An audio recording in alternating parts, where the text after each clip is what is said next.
lever, bien-aimés, pour la lecture de la parole. Ta parole est la vérité, Seigneur. Sanctifie-les par ta parole. Alléluia. Nous allons prendre dans deuxième épître de Paul aux Corinthiens. Épître de Paul, deuxième épître de Paul aux Corinthiens, au chapitre 5. Combien c'est important de renouveler notre confiance dans le Seigneur, mais de vivre une vie pleinement engagée avec lui. Alléluia. 2 Corinthiens chapitre 5, un verset que nous connaissons par cœur. La Bible dit, verset 17, « Si quelqu'un est en Christ, il est une nouvelle créature. Les choses anciennes sont passées, voici toutes choses sont devenues nouvelles. Et tout cela vient de Dieu qui nous a réconciliés avec lui par Christ et qui nous a donné le ministère de la réconciliation. Car Dieu était en Christ réconciliant le monde avec lui-même en n'imputant point aux hommes leurs offenses. Et il a mis en nous la parole de la réconciliation. Nous faisons donc les fonctions d'ambassadeurs pour Christ, comme si Dieu exhortait par nous. Nous vous en supplions, au nom de Christ, soyez réconciliés avec Dieu. » J'ai souligné cette partie du verset dans ma Bible parce que l'homme de Dieu, c'est son cœur qui parle. Connaissant Dieu, connaissant la crainte de Dieu, il dit « nous vous en supplions ». Je pense qu'en tant que serviteurs de Dieu, en tant que frères, sœurs, nous devons supplier l'Église, en tout cas les bien-aimés, à être réconciliés avec Dieu pour que le moment venu, nous ne soyons pas, qu'il ne soit pas trop tard.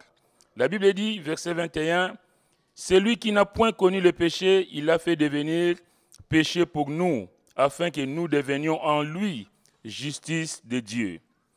Puisque nous travaillons avec Dieu, nous vous exhortons, il rappelle, tout à l'heure il suppliait pour que les gens soient réconciliés avec Dieu. Ici il dit, puisque nous travaillons avec Dieu, nous vous exhortons à ne pas recevoir la grâce de Dieu en vain. Car il dit, au temps favorable, j'étais exaucé, au jour du salut, j'étais secouru. Voici maintenant le temps favorable, voici maintenant les jours du salut. Que le nom du Seigneur soit béni. Nous allons demander sa grâce. Seigneur, béni soit ton nom. Merci pour la grâce que nous avons, Seigneur, de te connaître. La grâce de savoir que tu es le grand Dieu, tu es le Tout-Puissant. Et tu nous appelles à te suivre simplement, Seigneur.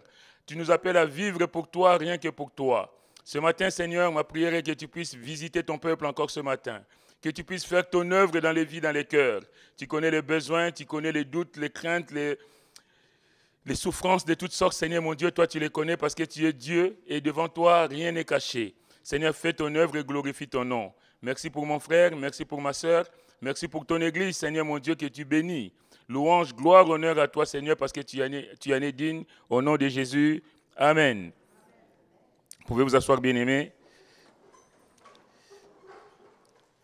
L'apôtre Paul dira aux Colossiens, « Christ en vous, l'espérance de la gloire. » Christ en vous, l'espérance de la gloire. C'est le titre que j'ai donné à ce message. Si quelqu'un est en Christ, bien-aimé, nous avons lu, il est une nouvelle créature, les choses anciennes sont passées, voici toutes choses sont devenues nouvelles. Ce verset est d'une valeur extraordinaire pour tous les enfants de Dieu que nous sommes, mais aussi pour le monde, parce qu'il montre la grâce infinie de Dieu dans la vie de tout homme qui accepte Jésus-Christ comme étant Seigneur et Sauveur. Mais en étudiant ce seul verset, verset 17, si quelqu'un est en Christ, il est une nouvelle créature, les choses anciennes sont passées, voici toutes choses sont devenues nouvelles. Ce message va s'articuler donc sur ce seul verset. Alors, on peut relever 4 grandes idées au travers de ces versets. La première idée, c'est que si quelqu'un est en Christ, la première idée, c'est être en Christ. La deuxième idée que nous avons, c'est si quelqu'un est en Christ, il est une nouvelle créature. La deuxième idée, c'est être une nouvelle créature. La troisième idée, c'est il est une nouvelle créature, les choses anciennes sont passées. L'enfant de Dieu, celui qui vient à Christ, devient une nouvelle créature. On va le voir tout à l'heure. les choses anciennes sont passées, c'est-à-dire qu'il considère les choses anciennes et ces choses sont passées. Et voici, toutes choses sont devenues nouvelles. La quatrième idée, c'est parce que je considère les choses anciennes, ma vie, je la vis en perspective des choses nouvelles. Il y a une nouvelle vie qui commence. Et évidemment, comme nous le disons souvent, il y a une vie qui nous attend au-delà. Si quelqu'un, le quelqu'un c'est pronom indéfini, c'est une personne indéterminée, c'est-à-dire n'importe qui, sans distinction de race, sans distinction de rang social, sans distinction de religion, de sexe, même avec un passé lourd, si quelqu'un est en Christ.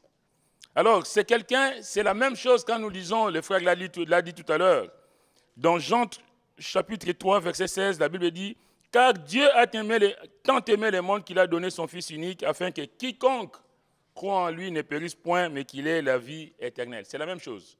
Si quelqu'un est en Christ, et les quiconque de ces versets que nous connaissons, c'est la même chose. C'est-à-dire que n'importe qui vient à Christ doit voir des changements, doit vivre des choses extraordinaires avec le Seigneur. Mais la Bible dit, si quelqu'un, c'est-à-dire il y a une condition, si quelqu'un est en Christ. Bien aimé, ce matin, nous sommes là, nous sommes l'Église du Seigneur, donc nous sommes à Christ. Mais la Bible dit que si quelqu'un est en Christ, les choses anciennes doivent être derrière. Il devient une nouvelle créature. La condition est importante, mais sachez que Dieu ne met pas de conditions difficiles. Dieu ne met pas de conditions difficiles, des choses extraordinaires que nous ne pouvons pas faire ou que nous ne pourrons pas réaliser. Il dit simplement de croire en Jésus. Ce matin, je vais vous dire que si nous croyons en Jésus, bien-aimés, notre vie ne doit plus être la même qu'avant. Il y a forcément un changement qui doit s'opérer. Croire en Jésus pour être sauvé. Dans la Bible, il est dit, dans le chapitre 3 de l'évangile de Jean, montre que le jugement du monde a déjà eu lieu. Ce n'est pas moi qui le dis, c'est la Bible qui le dit. Le Seigneur dira, Dieu en effet n'a pas envoyé son Fils dans le monde pour qu'il juge le monde, mais pour que le monde soit sauvé par lui. Jésus n'est pas venu dans le monde pour juger, mais il est venu pour sauver. Mais aujourd'hui, nous sommes sous la grâce, alléluia. Mais demain, c'est Jésus-là qui n'est pas venu pour juger, mais pour sauver. Demain, c'est Jésus-là sera le juge. Je me souviens d'un message que j'ai reçu il n'y a pas longtemps sur WhatsApp, vous savez, il y en a plein, où il était dit, je crois que beaucoup dans l'église l'ont reçu aussi, c'est une dame qui a fauté, et puis il y avait quelqu'un dans la salle qui la défend, qui prend position. Et cette personne a été acquittée. Parce qu'il y a eu un avocat qui s'est levé pour la défendre. Le problème, c'est que cette personne va retomber dans ce vieux travers. Et cette personne va se retrouver, la personne qui l'avait défendu dans un premier temps, dans un premier procès, va se trouver être le juge. Et la personne va venir, évidemment. Ah oui, mais il est gentil. Il est intervenu pour moi, pour que je sois libéré. Sauf qu'il n'est plus dans la position d'avocat, il n'est plus dans la position de celui qui va te défendre, il est dans la position de juge. Et ça risque de tout changer. Le monde est jugé parce que la Bible nous dit, verset donc 17, Dieu n'a pas envoyé son Fils dans le monde pour qu'il juge le monde, mais pour que le monde soit sauvé par lui. Dans Jean chapitre 3, verset 18, celui qui croit en lui n'est point jugé, mais celui qui ne croit pas en lui est déjà jugé parce qu'il n'a pas cru au nom du Fils unique de Dieu. Le jugement est déjà fait. Si nous sommes réellement en Christ, bien-aimés, nous devons vivre en sachant que Christ en nous, l'espérance de la gloire. Je sais qu'il y a une vie qui m'attend derrière, parce que j'ai accepté Jésus comme étant Seigneur et Sauveur. Et le chapitre 3 de l'évangile de Jean se termine par un verset à mon avis qui est terrible. Au verset 36, il est dit « Celui qui croit au Fils a la vie éternelle. Celui qui ne croit pas au Fils ne verra point la vie, mais la colère de Dieu demeure sur lui.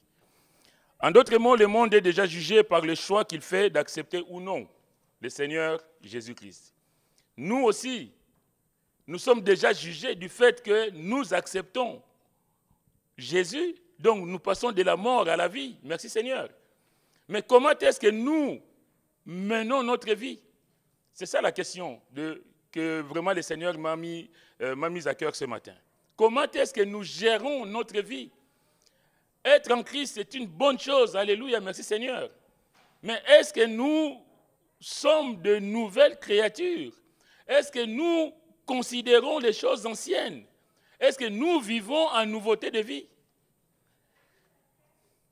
Si quelqu'un est en Christ, il est une nouvelle créature, les choses anciennes sont passées. Je disais donc, la première idée, c'est être en Christ. Pour que quelqu'un soit réellement en Christ et donc sauvé, il faut que les choses anciennes soient réellement passées. On ne peut pas dire qu'on est en Christ en gardant son ancienne vie. Incompatible. Pas possible. Pourquoi? Parce qu'en Jésus, il n'y a pas de mélange. Dieu n'est pas un Dieu de mélange. La Bible dit que c'est un Dieu jaloux. Un Dieu jaloux, pourquoi? Parce qu'il nous veut à lui et à lui tout seul. Un mari jaloux, une femme jalouse, pourquoi? Parce que je veux ma femme à moi et à moi tout seul. La femme veut son mari à elle et à elle toute seule. Et nous sommes l'épouse, l'église du Seigneur. Et Dieu nous veut à lui et à lui tout seul. Merci pour les amens. Mais ça doit être une réalité de tout un chacun de nous. Parce que j'appartiens au Seigneur, je n'appartiens à nul autre. Parce que je suis avec lui. Que Dieu nous aide. Être en Christ, c'est considérer que les choses anciennes sont réellement passées et que j'appartiens au Seigneur. La vie en Jésus, bien-aimé, doit nous éloigner de tout compromis. Je disais tout à l'heure, de tout mélange. Quelquefois, il m'arrive de voir, surtout c'est l'équipe brésilienne de foot, quand ils jouent, ils arborent de petits bandeaux, 100% Christ, 100% Jésus. Ça, c'est bien, c'est magnifique. Mais que cela ne soit pas simplement un bandeau qu'on met sur le visage. Que cela soit toute notre vie. 100% Christ. Alléluia. Si je mets un bandeau sur mon front, 100% Jésus, mais dans ma vie, je vis dans des compromis. Je vis dans le mensonge, je vis dans le vol, je vis dans toutes sortes de choses. Bien aimé, mais le 100% en Christ ne sert à rien. Et l'ennemi rigole. Être en Christ, être une nouvelle créature. Combien de soi-disant chrétiens continuent de traîner le vieil homme en pensant toujours être sauvé? Être en Christ, il faut que le vieil homme soit mort. Mais combien d'entre nous traînons notre vieille nature, notre vieil homme, pensant toujours être sauvés? Bien-aimé, Dieu ne peut pas se glorifier dans ta vie tant qu'il y a encore des choses de ton ancienne vie, je veux dire, mêlées à la vie chrétienne. Ce n'est pas possible. Ce n'est pas possible. On va prendre dans Apocalypse chapitre 3, nous gardons notre page de 2 Corinthiens 5. Apocalypse chapitre 3, nous allons voir une église. À l'église de Laodicée. Apocalypse chapitre 3, verset 14. On va prendre à partir du verset 14. Écrit à l'ange de l'église de Laodicée. Voici ce que dit l'Amen, le témoin fidèle et véritable, le commencement de la création de Dieu. Je connais tes œuvres, je sais que tu n'es ni froid ni bouillon. Dieu n'a pas besoin, je vous disais tout à l'heure, de mélange. Vous savez, quand on va se laver, on met de l'eau, on a des mitigères. Hein? L'eau où il y a l'eau chaude, un peu d'eau chaude, un peu d'eau froide, on mélange pour avoir une eau douce. Dieu n'est pas dans ce genre de mélange. Ici, il dit, je sais que tu n'es ni froid ni bouillon. Puisses-tu être froid ou bouillon? Ainsi, parce que tu es tiède et que tu n'es ni froid ni bouillon, je te vomirai de ma bouche. ou on est avec lui, ou on n'est pas avec lui. Et si on est avec lui, on est tout feu, tout flamme pour le Seigneur. Alléluia. Il y a eu un don spirituel tout à l'heure où il disait, mais Dieu nous appelle sauvés pour servir le Seigneur. Servir le Seigneur, ce n'est pas que par la prédication. Merci Seigneur pour les dons spirituels. Servir le Seigneur, c'est être ce témoin du Seigneur là où Dieu te met, mon frère, ma soeur. Quel témoignage tu donnes du Seigneur là où Dieu te place? Peut-être que tu dis que tu es chrétien, mais surtout quand on dit qu'on est chrétien, quand les gens savent qu'on est chrétien, les gens nous regardent. Et les gens nous observent. Comment est-ce que je me comporte? Est-ce que je glorifie le Seigneur là où Dieu me met? Ou je fais ma vie comme si de rien n'était, sachant que personne ne me voit? Sauf que, comme je le dis souvent, même si personne ne me voit de l'extérieur, mais Dieu lui me voit.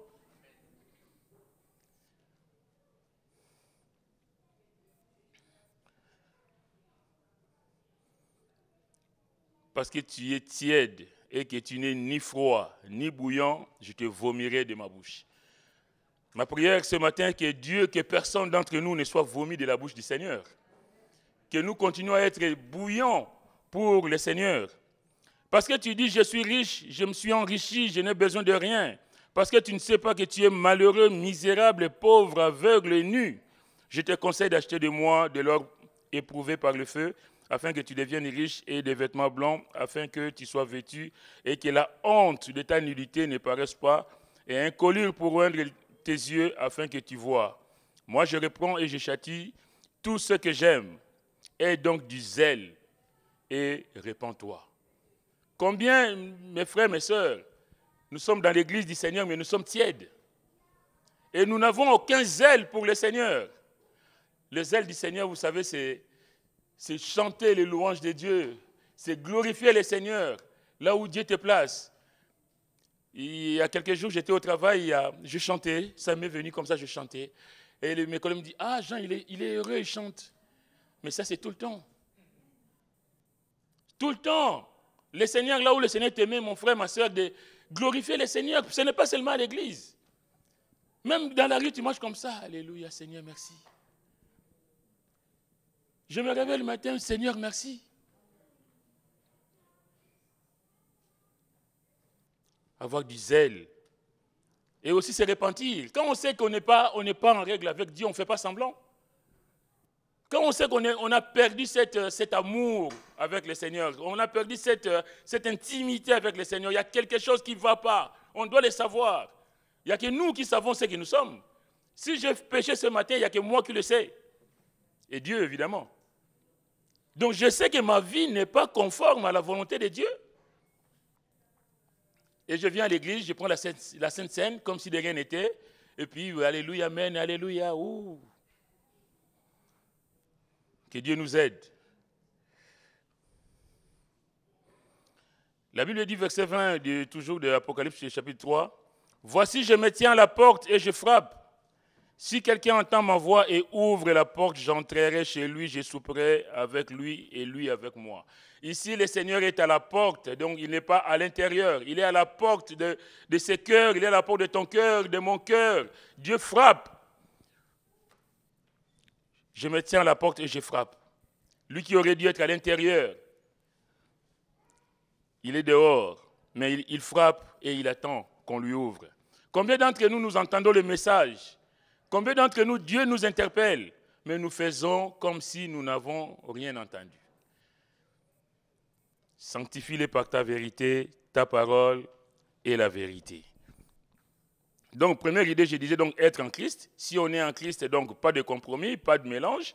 Si on est en Christ, le vieil homme est enterré. Le vieil homme cherchera toujours à refaire surface, mais c'est à nous de le maintenir enterré.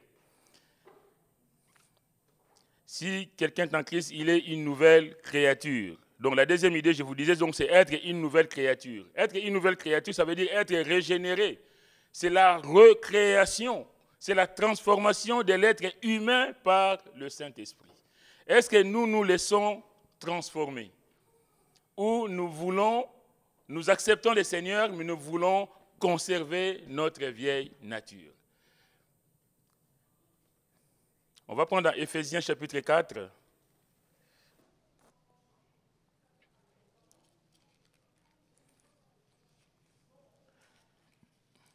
Éphésiens chapitre 4,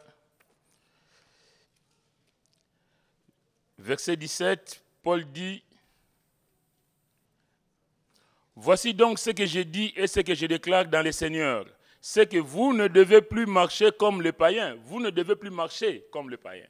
Maintenant, je suis un enfant de Dieu, je ne dois plus marcher comme les païens qui marchent selon la vanité de leurs pensées. Ils ont l'intelligence obscurcie, ils sont étrangers à la vie de Dieu, à cause de l'ignorance qui est en eux, à cause de l'endurcissement de leur cœur. Ayant perdu tout sentiment, ils se sont livrés à la dissolution pour commettre toute espèce d'impureté jointe à la cupidité. » Mais ça, c'est les païens qui marchent comme ça. Verset 20, « Mais vous, ce n'est pas ainsi que vous avez appris Christ, si du moins vous l'avez entendu, la parole de Dieu.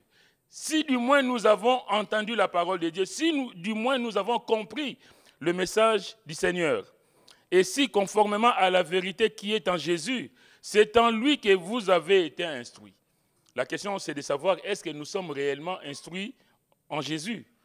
Nous avons été instruits à quoi? Verset 22, « À vous dépouiller, eu égard à votre vie passée, du vieil homme qui se corrompt par les convoitises trompeuses.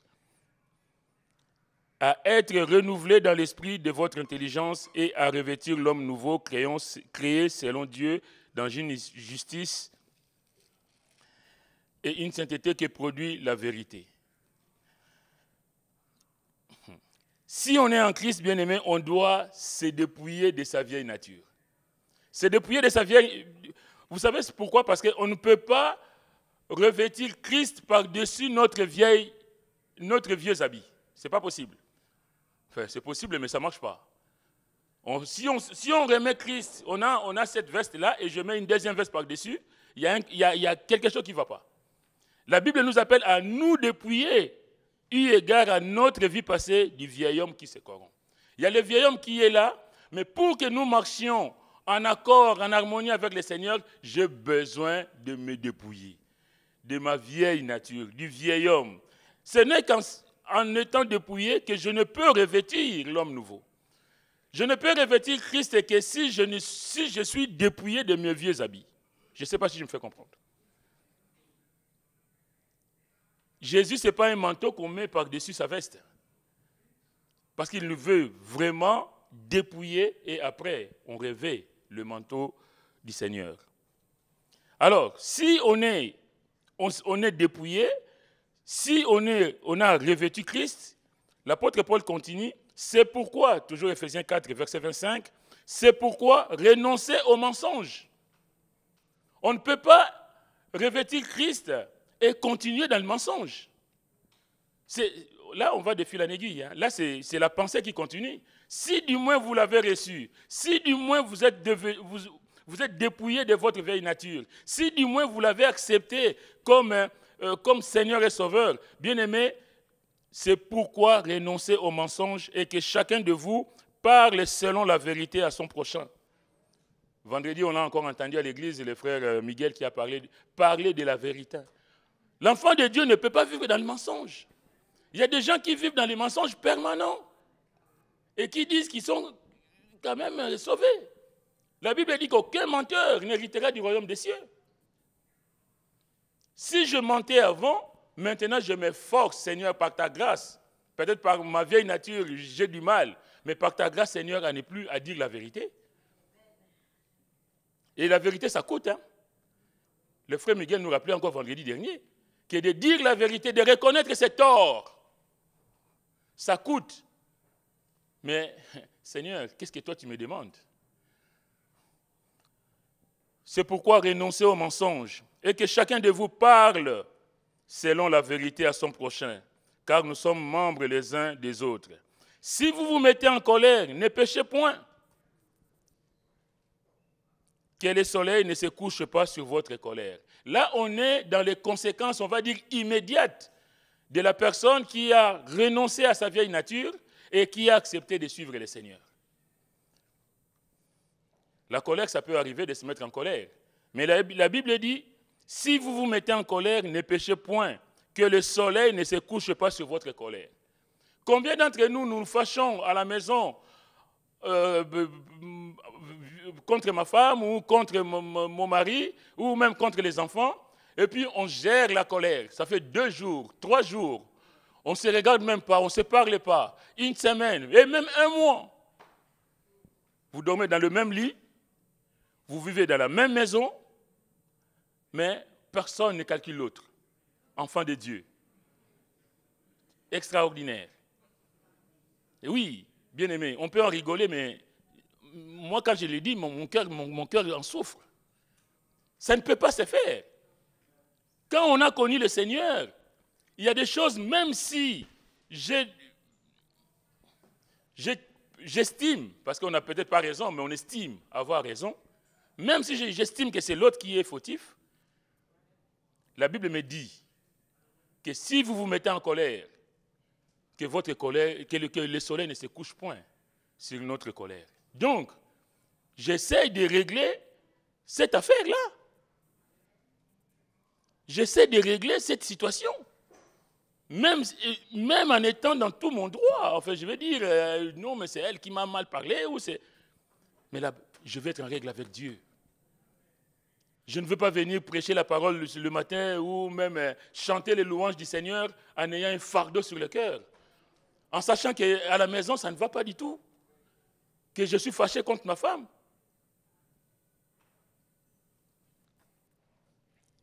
Si vous vous mettez en colère, Seigneur, aide-nous.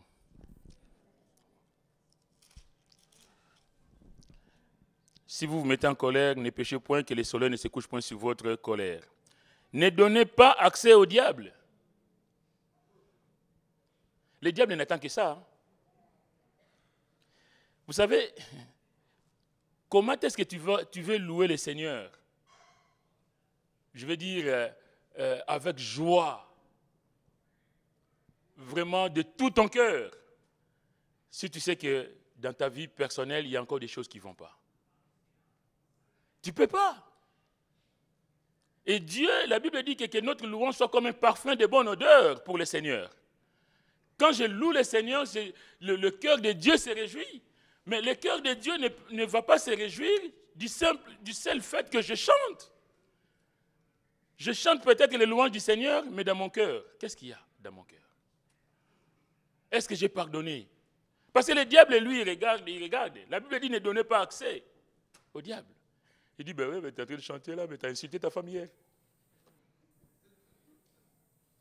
Est-ce que tu lui as demandé pardon? L'ennemi sera toujours là pour nous rappeler, parce qu'il est l'accusateur, la Bible dit. Il sera toujours là pour casser ta joie. Toi, tu dis, alléluia, amen. Ah ben hier, là, tu sais ce que tu as dit à ta femme hier?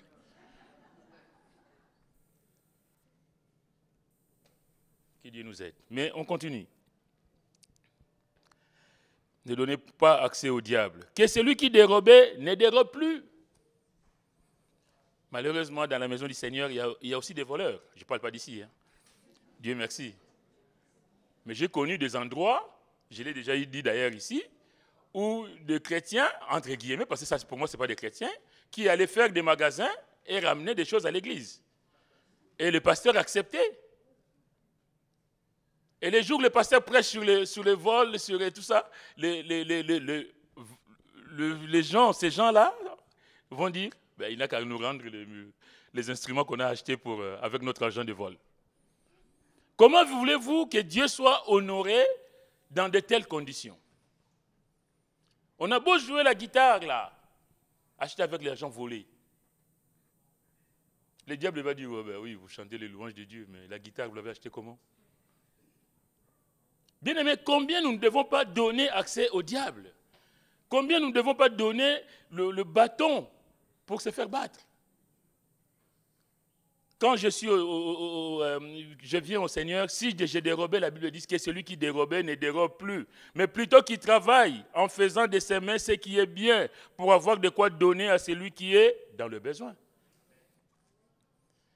C'est vrai qu'on vit dans une société où il y a le chômage, mais le chômage ne te pousse pas à aller voler. On vit dans une société maintenant, quand Paul écrivait ça, les gens travaillaient la terre et tout ça, d'accord. Mais même si je vis je suis au chômage, même si je traverse des moments difficiles, la Bible me dit que celui qui dérobait ne dérobe plus. Si j'étais voleur avant, mais ça c'était avant. Maintenant je suis à Christ. Les choses anciennes, les vols, les mensonges, tout ça c'est passé. Même si je rentre dans le magasin et que je vois des choses, je me dis, ah ça c'est beau, c'est magnifique, mais je n'ai pas d'argent.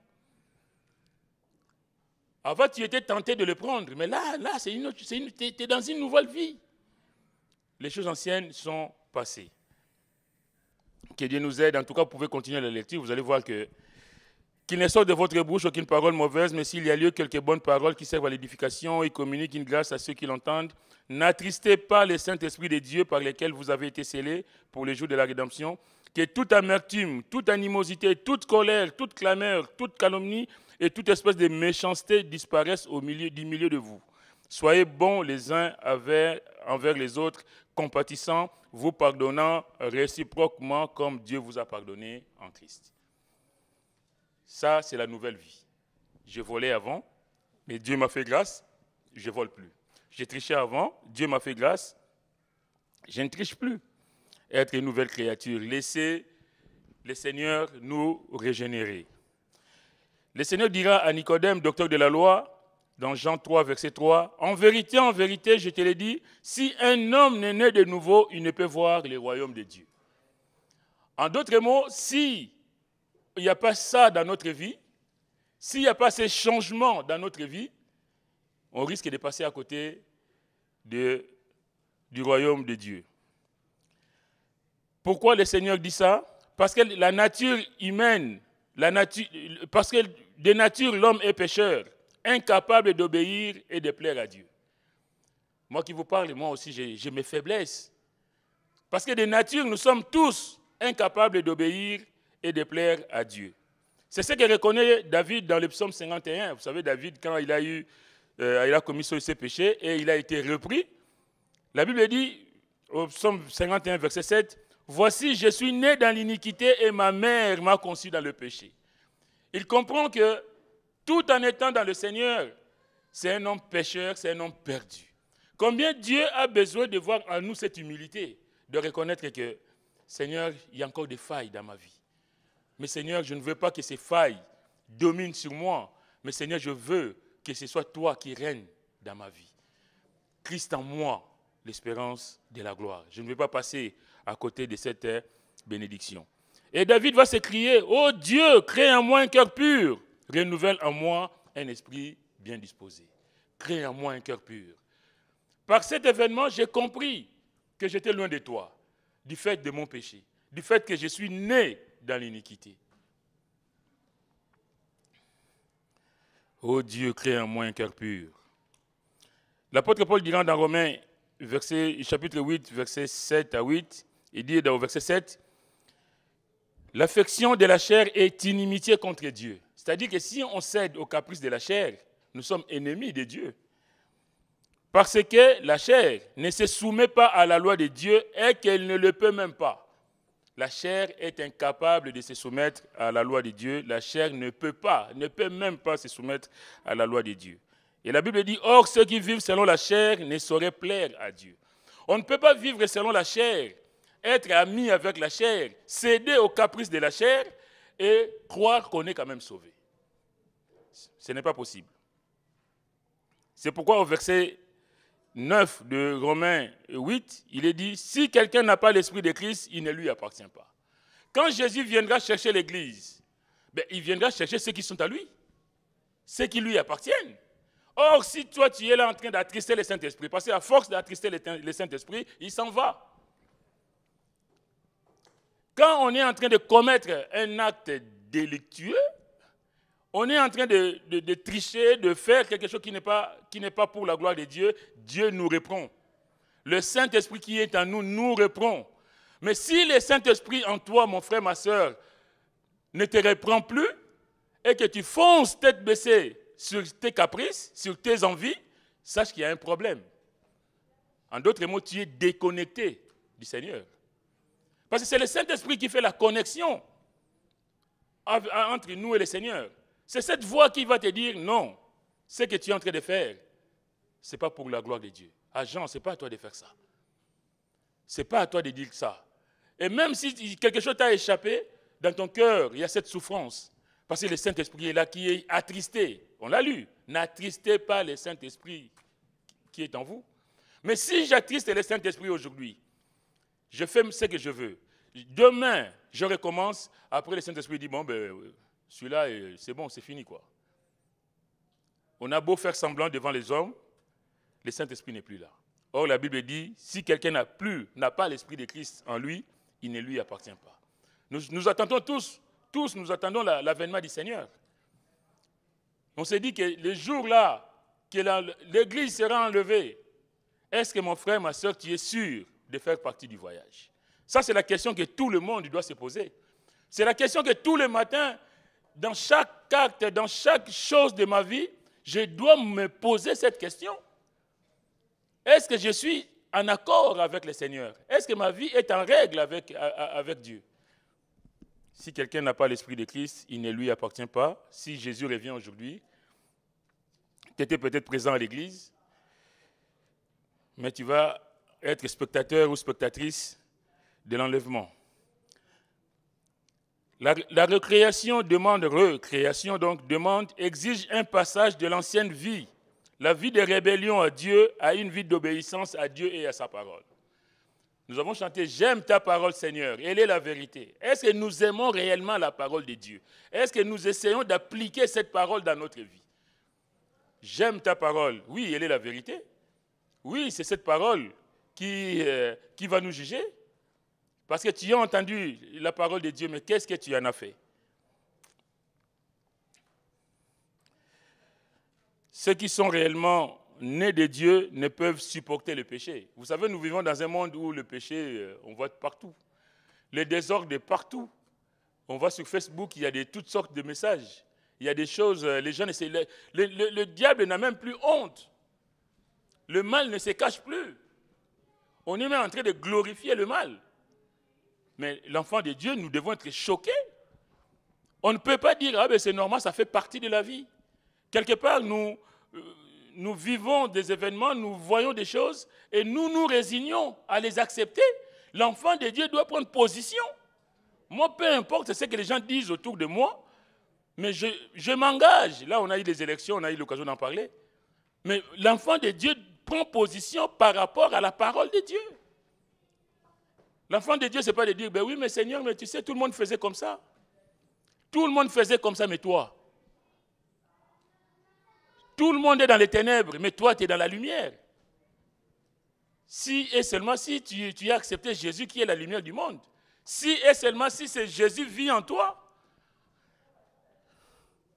Vous savez, quand Jésus va intervenir pour l'histoire de la femme adultère, quand, je lisais hier, il dit que celui d'entre vous qui est sans péché lance le premier la pierre contre elle. La Bible dit qu'accusés par leur conscience, ils se retirèrent les uns après les autres. La conscience. Tout homme sait qu'il est pécheur. Tout homme sait qu'il est perdu sans la grâce de Dieu. Mais extraordinaire, parce que quand Jésus va se retrouver avec la femme, il va dire à la femme, personne n'est-il condamné? Non, Seigneur, personne. Bon, je ne te condamne pas non plus. Va et ne pêche plus. Elle lui dit pas, alléluia, tu es sauvé, mais continue. Continue comme avant, va encore refaire. Il dit, va et ne pêche plus. C'est pourquoi après, le verset qui suit, il dit, je suis la lumière du monde, celui qui me suit ne marchera pas dans les ténèbres, mais il aura la lumière de la vie.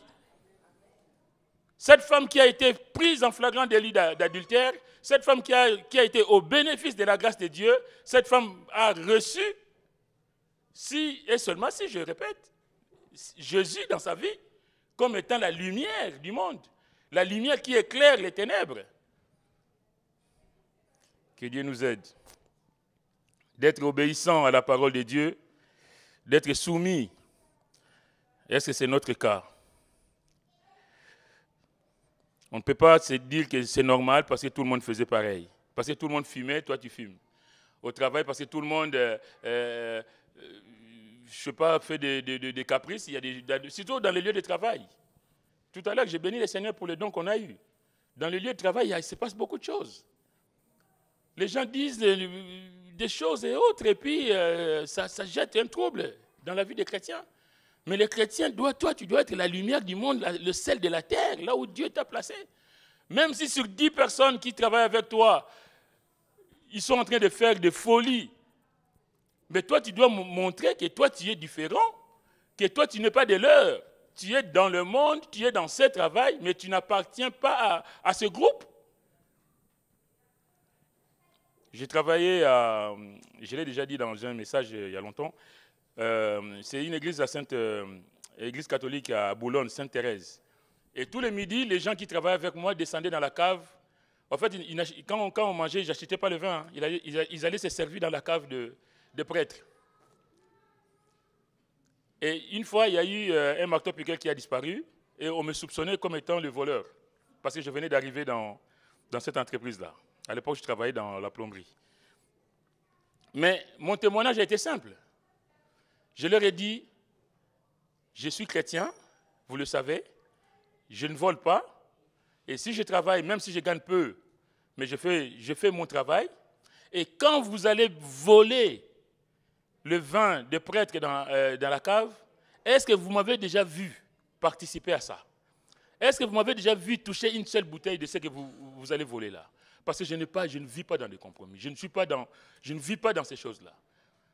Et même, je l'ai déjà dit, le directeur de la société m'a donné à l'époque 1000 francs. Parce que lui aussi, on lui avait dit que les voleurs, ça ne peut être que lui. Mais quand je suis allé le voir, j'ai encore rendu témoignage au bureau. J'ai dit, monsieur, je suis chrétien, je ne vole pas. J'ai rendu témoignage du Seigneur. Un chrétien ne vole pas. Et quand vos ouvriers vont voler le vin des prêtres dans la cave, jamais je n'étais avec eux. Et même je leur dis, ce que vous faites, ce n'est pas bien. Il dit, Jean, je vous crois. Il met la main dans sa poche, 1000 francs. Merci Seigneur. Les témoignages, ça paye. Les bons témoignages. J'ai reçu 1000 francs. Pour avoir été accusé à tort, je rentre à la maison le soir, et ça remonte à plus de 20 ans. Je rentre à la maison avec 1000 francs français dans ma poche. Merci Seigneur, tu es grand. Et le Seigneur savait que j'avais besoin d'argent. Et il est passé par là. Que le nom du Seigneur soit béni.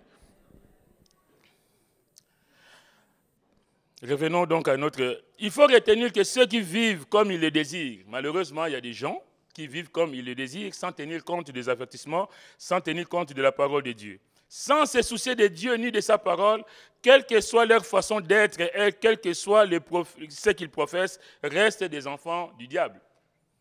On peut être à l'église, mais si on ne respecte pas la parole de Dieu, si on n'écoute pas ce que Dieu nous dit, c'est comme le Seigneur dira aux Juifs, Jean 8, verset 44, « Vous avez pour père le diable, parce que vous n'écoutez pas ma parole. » Si on n'écoute pas la parole de Dieu, si on ne se l'applique pas, mes frères, mes sœurs, on n'est pas avec le Seigneur. Et si on n'est pas avec le Seigneur, on est forcément avec l'autre. C'est pourquoi le Seigneur dira, celui qui est de Dieu écoute les paroles de Dieu. Vous n'écoutez pas parce que vous n'êtes pas de Dieu. Quand on n'écoute pas la parole de Dieu, Dieu ne se glorifie pas en nous non plus. Il n'y a aucun lien, il n'y a aucune connexion entre nous et lui. Au verset 51, Jésus dira dans Jean 8, « En vérité, je vous l'ai dit, si quelqu'un garde ma parole, il ne verra jamais la mort. » La parole de Dieu. Si quelqu'un est en Christ, il est une nouvelle créature. Les choses anciennes sont passées. Voici, toutes choses sont devenues nouvelles. Nous avons vu donc, si quelqu'un est en Christ, nous avons vu être une nouvelle créature. Les choses anciennes sont passées. Que faut-il comprendre par choses anciennes? La Bible emploie le mot « chose » volontairement. Dans le dictionnaire, je fais des recherches, le Robert dit « chose ». Le mot « chose » donc défini comme... ça dérive du latin « causa » qui donne en français « cause », la cause, qui donne aussi en droit qu'on appelle « affaire », appeler une affaire à la barre par exemple. La première définition des choses, c'est une réalité concrète ou abstraite, perçue ou concevable comme un objet unique. Réalité concrète ou abstraite, perçue ou concevable comme un objet unique. Synonyme, événement, objet ou être. Exemple, imaginer ou percevoir une chose. La deuxième définition, c'est les choses au pluriel, donc le réel, ce qui est réel. Synonyme, c'est un fait, un phénomène, une réalité. Il donne l'exemple, regardez les choses en face, c'est-à-dire regarder la réalité en face. Ou appeler les choses par leur nom, pour dire parler franchement. Dans le contexte qui nous concerne, ce mot définit les événements du passé, mais aussi ce qui est indéfini, qui est vague, inconnu, ignoré. Les choses. Mais c'est quelles choses? Les choses anciennes. Mais de quoi parles-tu? L'apôtre Paul, dans l'original, utilise le mot archaïos, l'adjectif archaïos en grec, et qui donne en français archaïque. Ce terme désigne ce qui est très ancien, désuet, périmé, suranné, archaïque. Pour le croyant, cela évoque ce qui a trait au passé, ce qui est vieux, qui a trait à l'ancienne vie, donc avant la conversion. Les choses anciennes, tout ce que j'ai fait avant. Le réel, le concret, les abstraites, mais les choses anciennes sont passées, avant la conversion. Mais pas seulement, parce que dans archaïos, le mot archaïos désigne aussi ce qui est primitif, qui remonte à des générations, ce qui a été depuis le commencement, ce qui est originel. Donc, dans les choses anciennes, on comprend la partie des choses anciennes dont on a connaissance, ma vie passée, si j'étais, comme on disait tout à l'heure, voleur, menteur, tricheur et tout ça.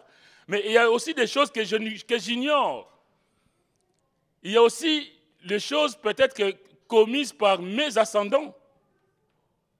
Il y a des malédictions qui frappent certaines personnes aujourd'hui du fait de leurs parents ou de leurs ou des arrière-grands-parents.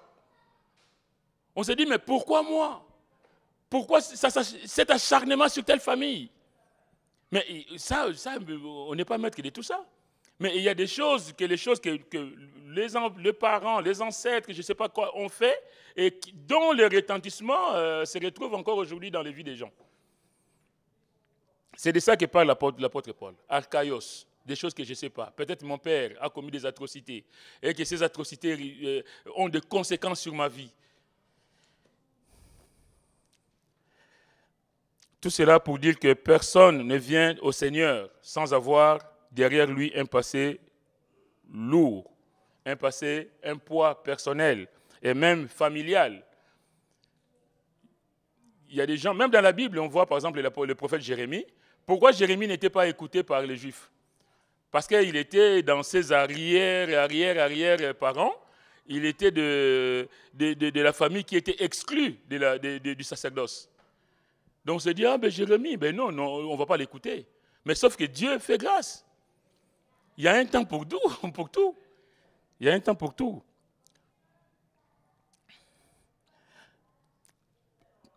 Personne ne vient donc au Seigneur, je disais, sans avoir derrière lui un passé personnel, mais aussi, ça peut être aussi un passé familial.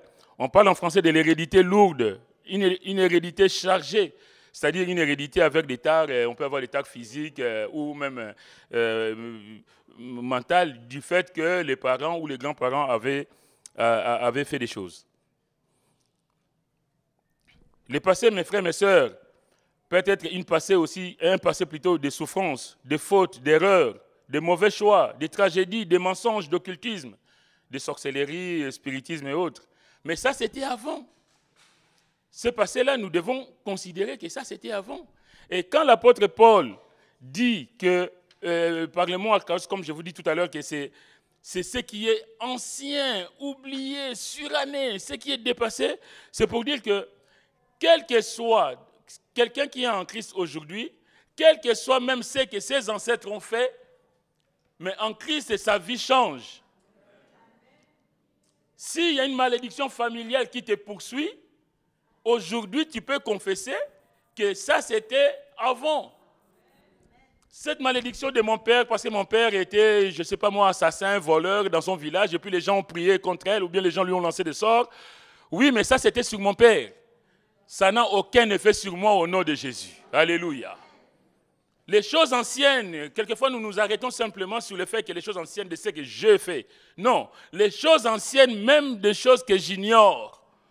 Quand je suis en Christ, ma vie change. Je veux aller de victoire en victoire. Alléluia. Qu'on ne te dise pas que tu es maudit. Parce qu'il y en a qui disent, oh, c'est une famille maudite. Il n'y a pas question de famille maudite. Moi, je suis un enfant de Dieu, je suis béni. Alléluia. Si dans ma famille il y a eu de malédictions, si dans ma famille il y a eu succession de cancers de sein, cancer de l'estomac, cancer de ceci, de génération en génération, en Jésus, je dis, Seigneur, stop. Parce que les choses anciennes là, s'il y a une malédiction qui frappait ma famille, Seigneur, moi je suis à toi. Alléluia. Ça c'est du passé pour moi. Que le nom du Seigneur soit béni. Les choses anciennes sont passées. Les malédictions sont tombées. Alléluia. En venant à Jésus, si l'on aime vraiment le Seigneur, la malédiction est brisée. Car à la croix, il s'est fait malédiction pour toi et pour moi. Alléluia. À la croix, il a tout accompli. Il a tout payé. Même les fautes que moi, je ne sais pas. Même la vie d'avant que moi, je naisse. C'est pourquoi l'apôtre Paul dira aux Romains, il n'y a donc maintenant aucune condamnation pour ceux qui sont en Jésus. Je n'ai plus de condamnation sur moi. Aucune malédiction ne doit peser sur moi, étant donné que je suis en Jésus. Sommes-nous réellement, mes frères, mes sœurs, je vais faire vite, sommes-nous réellement attachés à Jésus-Christ, à sa parole? Sommes-nous un avec lui? Mais ces malédictions, je réponds un peu, mais ces choses-là ne peuvent être efficaces que si nous avons une vraie relation avec lui, si nous sommes vraiment en accord parfait avec lui. Mais je peux dire que la malédiction a été vaincue à la croix, mais si ma vie n'est pas en règle avec le Seigneur, ben ça n'a aucun effet. C'est pourquoi, comme dit l'apôtre, je vous exhorte à ne pas recevoir la grâce de Dieu en vain, mais de savoir que cette grâce-là ne m'est favorable que si je suis en accord avec lui. Que Dieu nous aide. Les choses passées, c'est aussi la réparation des torts. Les choses passées. Pour que les choses soient complètement enterrées, mes frères, mes sœurs, nous devons réparer nos torts. En tout cas, dans la mesure du possible. On ne peut pas vivre tranquillement sans régler ses propres péchés en se disant, le temps a tout effacé.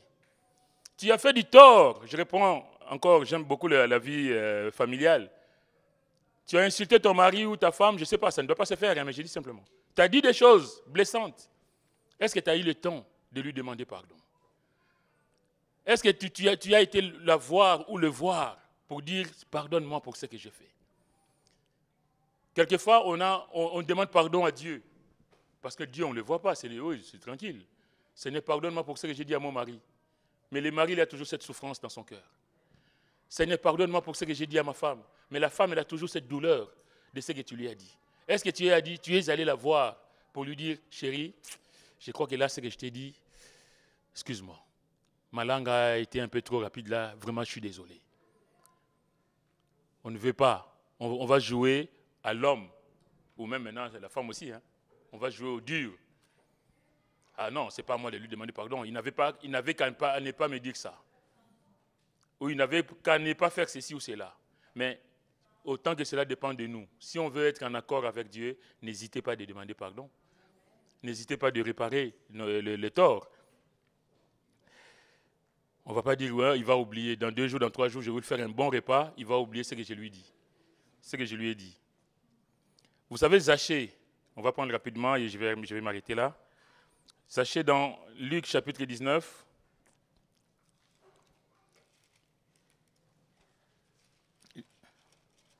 Luc 19, on va voir l'exemple de cet homme, un publicain qui était un voleur parce qu'il demandait plus qu'il fallait aux impôts. C'est pour vous montrer que quand Jésus rentre dans une vie, les choses doivent changer. Luc 19, verset 5. Lorsque Jésus fut arrivé à cet endroit où était Zachée, il leva les yeux et lui dit, Zachée, hâte-toi de descendre car il faut que je demeure aujourd'hui dans ta maison. Il faut que j'habite aujourd'hui dans ta maison. Le Seigneur veut habiter dans nos maisons. Notre maison, la première des maisons, c'est notre cœur. Il faut que je demeure aujourd'hui dans ta maison. Zachée se hâta de descendre et le reçut avec joie. Voyant cela, tous murmuraient et disaient, il est allé loger chez un homme pécheur. Mais Zachée, se tenant devant le Seigneur, lui dit, Seigneur, je donne aux pauvres la moitié de mes biens, et si je fais tort de quelque chose à quelqu'un, je lui rends le quadruple. Réparer ses torts.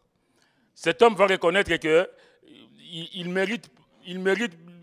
mérite pas la présence de Jésus dans sa maison, mais il dit, je donne aux pauvres la moitié de mes biens. Si je fais tort de quelque chose à quelqu'un, je lui rends les quadruples. Jésus lui dit, le salut est entré aujourd'hui dans cette maison. Bien-aimés, nous voulons que le salut rentre dans nos maisons. Nous voulons que le bonheur soit le partage de tout un chacun de nous. Nous aspirons à une vie meilleure. Mais bien-aimés, la vie meilleure, nous l'avons en Christ. Si Christ est en nous, il faut que nous devenions de nouvelles créatures. Il faut que les choses anciennes soient complètement passées et que toutes choses deviennent nouvelles. Dernier exemple, vous savez, au commencement, à la Genèse chapitre 4, quand Adam et Ève ont péché, Dieu va les chasser du jardin d'Éden. Donc Adam et Ève vont avoir des enfants, Caïn et Abel. Nous connaissons l'histoire de Caïn et Abel. Caïn va tuer son frère Abel parce que Dieu a agréé l'offrande de son frère, mais c'est comme nous. Quelquefois, il y a des choses qui ne sont pas, le péché est là devant nous, mais comment est-ce que nous réagissons? La Bible dit, on va lire rapidement, Genèse chapitre 4, Abel, on va prendre, Adam connut Ève, sa femme, elle conçut et enfantant Caïn, et elle dit, j'ai formé un homme avec l'aide de l'Éternel. Elle enfanta encore son frère Abel.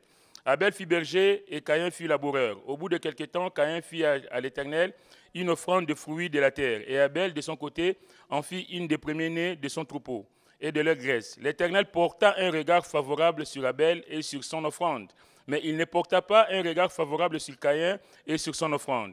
Caïn fut très irrité et son visage fut abattu. Et l'Éternel dit à Caïn, « Pourquoi es-tu irrité? Et pourquoi ton visage est-il abattu ?» Verset 7, « Certainement, si tu agis bien, tu relèveras ton visage, et si tu agis mal, le péché se couche à la porte, et ses désirs se portent vers toi, mais toi, domine sur lui. » Caïn est dans la haine de son frère. Mais Dieu le reprend. Dieu lui dit, si tu agis bien, combien d'entre nous, si nous agissons bien dans nos vies, nous verrons la gloire de Dieu? Combien d'entre nous, si nous mettons Dieu au cœur, réellement au cœur de notre vie, nous allons voir la main du Seigneur? Si tu agis bien, tu relèveras ton visage. Ce matin, si tu es là, mon frère, je ne sais pas, tu as peut-être un problème. Mais regarde aussi dans ta vie. La Bible dit que si tu agis bien, tu relèveras ton visage. Et si tu agis mal, le péché se couche à la porte. Et ses désirs se portent vers toi, mais toi, domine sur lui. C'est-à-dire que tu as le pouvoir de décider de la suite de ta vie. La Bible dit, cependant, Caïn adressant la parole à son frère, mais comme ils étaient dans les champs, Caïn se jeta sur son frère Abel et le tua. L'Éternel dit à Caïn, où est ton frère Abel? Il répondit, je ne sais pas, suis-je le gardien de mon frère? Mensonge. Et Dieu dit, qu'as-tu fait?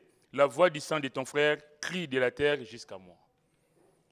Pour vous dire aussi qu'on peut être dans l'injustice, mais Dieu est celui qui nous venge. Parce qu'Abel, il a été tué, Abel, son sang a coulé, mais le Seigneur dira, la voix du sang de ton frère crie de la terre jusqu'à moi.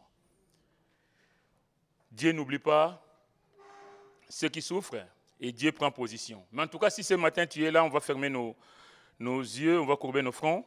Si tu es là, mon frère, ma soeur, et que tu as entendu ce message, la Bible dit, le péché se couche à ta porte et ses désirs se portent vers toi, mais toi domine sur lui.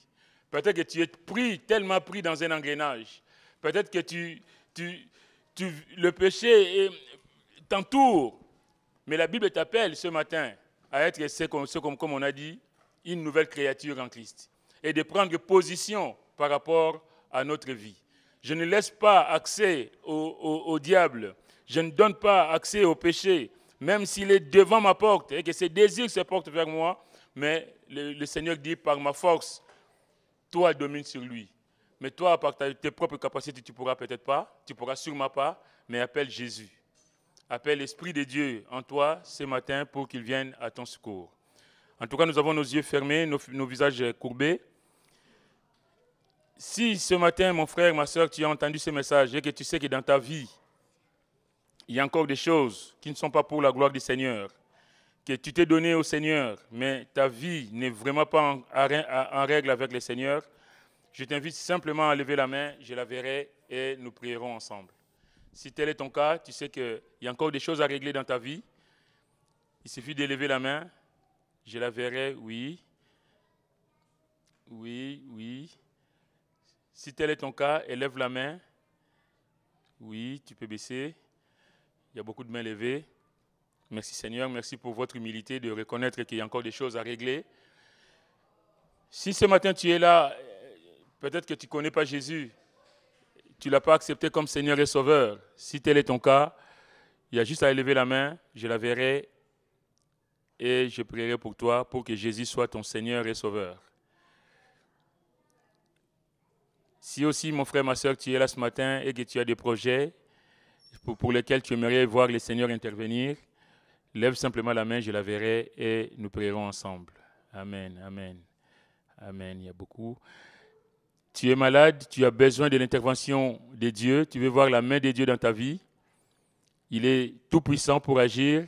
Le tout, c'est de lui ouvrir son cœur. Si tel est ton cas, d'élever aussi la main, je la verrai et nous prierons ensemble. Nous allons nous lever, nous allons prier.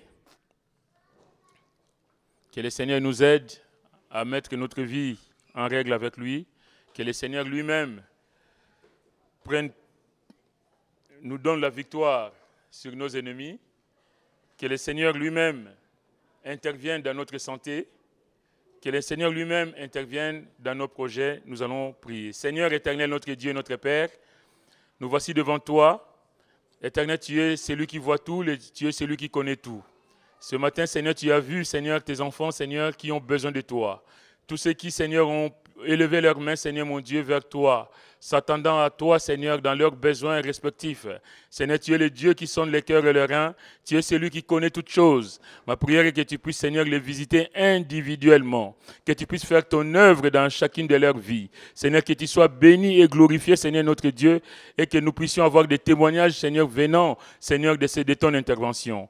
Merci, Seigneur, pour ce que tu fais. Merci pour ce que tu es. Nous te sommes reconnaissants, Seigneur, parce que nous savons que tu es le médecin qui nous guérit. Tu es l'Éternel qui nous sauve. Tu es Jésus, celui qui est le Fils qui nous libère de la servitude. Tu es celui qui nous donne la vie. Merci, Seigneur, pour tout.